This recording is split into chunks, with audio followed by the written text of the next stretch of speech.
एक नगर में एक लड़का रहा करता था। उसका दिमाग बहुत तेज था। उसकी खासियत यह थी कि वह किसी भी चीज को बड़ी जल्दी और आसानी से सीख लेता था। जहां अन्य लोगों को किसी काम को सीखने में कई महीने या वर्ष लगते थे, वहां वह उसी काम को सीखने में केवल कुछ दिन लगाता था। उसकी ख्याति दूर दूर तक फैल गई थी।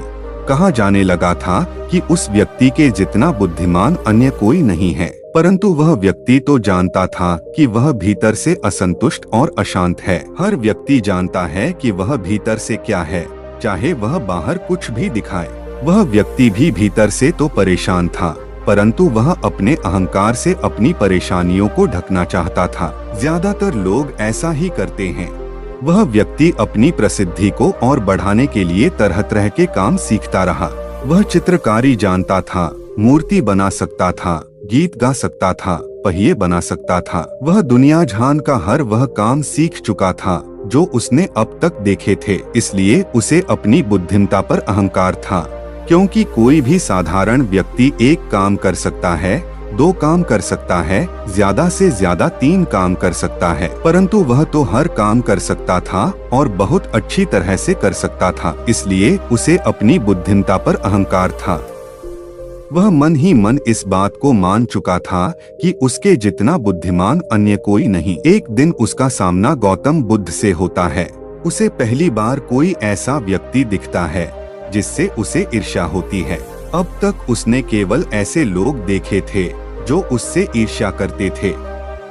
अब जहाँ ईर्ष्या होती है वहाँ तुलना का होना निश्चित है। वह व्यक्ति अपनी तुलना बुद्ध के साथ करना शुरू कर देता है। वह देखता है कि बुद्ध के पास तो बस एक भिक्षा का कटोरा है, परंतु उसके पास धन की कोई कमी नहीं। बुद्ध के वस्त्र तो बड़े साधारण से हैं, परंतु उसके वस्त्र बहुत कीमती है। बुद्ध तो जमीन पर नंगे पैर चलते हैं, परंतु वह नंगे पैर नहीं चलता।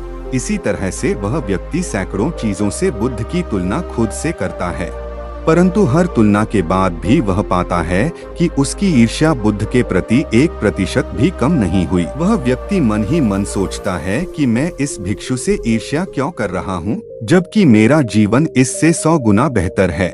लोग भी इसका सम्मान कर रहे हैं। आखिर इसके भीतर ऐसा क्या है जो मुझ में नहीं है और जिसके कारण मेरे भीतर इसके प्रति ईर्ष्या है। बहुत देर अपने मन में उलझे रहने के बाद वह व्यक्ति तय करता है कि वह बुद्ध के पास जाएगा और उनसे ही पूछेगा कि उनकी उपलब्धि क्या है।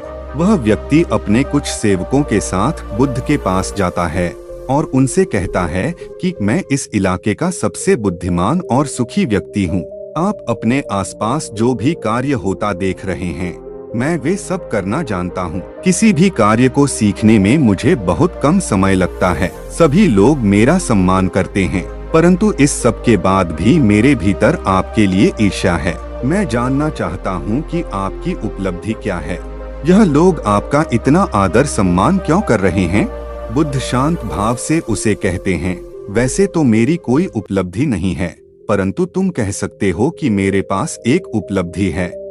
वह व्यक्ति पूछता है, क्या मैं जान सकता हूँ? तो बुद्ध कहते हैं, मेरी एक उपलब्धि है कि मैं सभी उपलब्धियों को छोड़ चुका हूँ। वह व्यक्ति आश्चर्य के साथ बुद्ध से पूछता है, मतलब मैं कुछ समझा नहीं। बुद्ध उस व्यक्ति से कहते हैं, क्या तुम्हें प्रशंसा अच्छी लगती है? वह व्यक्ति कहता है, हाँ, प्रशंसा तो सबको अच्छी लगती है। बुद्ध पूछते हैं, और निंदा? वह व्यक्ति कहता है, भला इस संसार में ऐसा कौन है जिसे निंदा अच्छी लगे? बुद्ध कहते हैं, जो तुम्हें अच्छा लगता है और जो तुम्हें बुरा लगता है। मैं इन दोनों से ही ऊपर उठ चुका हूँ। ना मुझे निंदा सताती है और ना ही प्रशंसा प्रसन्न करती है।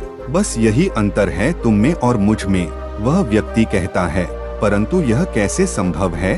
बुद्ध मुस्कुराते हैं और कहते हैं, तुमने सैकड़ों काम सीखे, परंतु एक सबसे जरूरी काम सीखना भूल गए। वह व्यक्ति आश्चर्य से पूछता है, कौन सा काम? बुद्ध कहते हैं, अपने मन को नियमित करना। क्या तुम्हें आता है? बुद्ध की बात सुन वह व्यक्ति समझ जाता है कि ईर्ष्या का यही कारण था। बुद्ध कहते हैं, जिस व्यक्ति ने सारा जगत जीत लिया परंतु अपना मन नहीं जीता, उसने कुछ नहीं जीता, और जिसने अपना मन जीत लिया परंतु सब कुछ गवा दिया, उसने सब कुछ जीत लिया।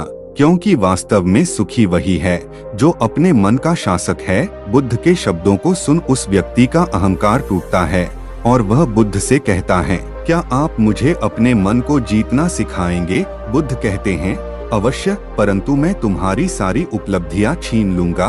वह व्यक्ति कहता है, मैं तैयार हूँ। उस दिन से वह व्यक्ति ध्यान करना शुरू कर देता है, क्योंकि ध्यान ही वह तरीका है जिससे हम अपने मन को अपने वश में कर सकते हैं।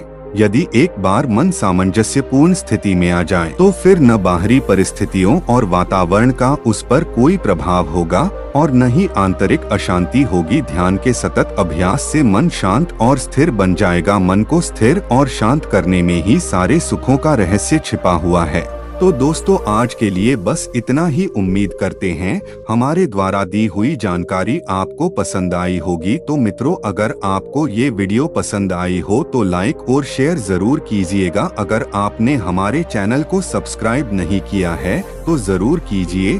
और हाँ, वीडियो को अंत तक देखने के लिए आपका बहुत बहुत धन्यवाद।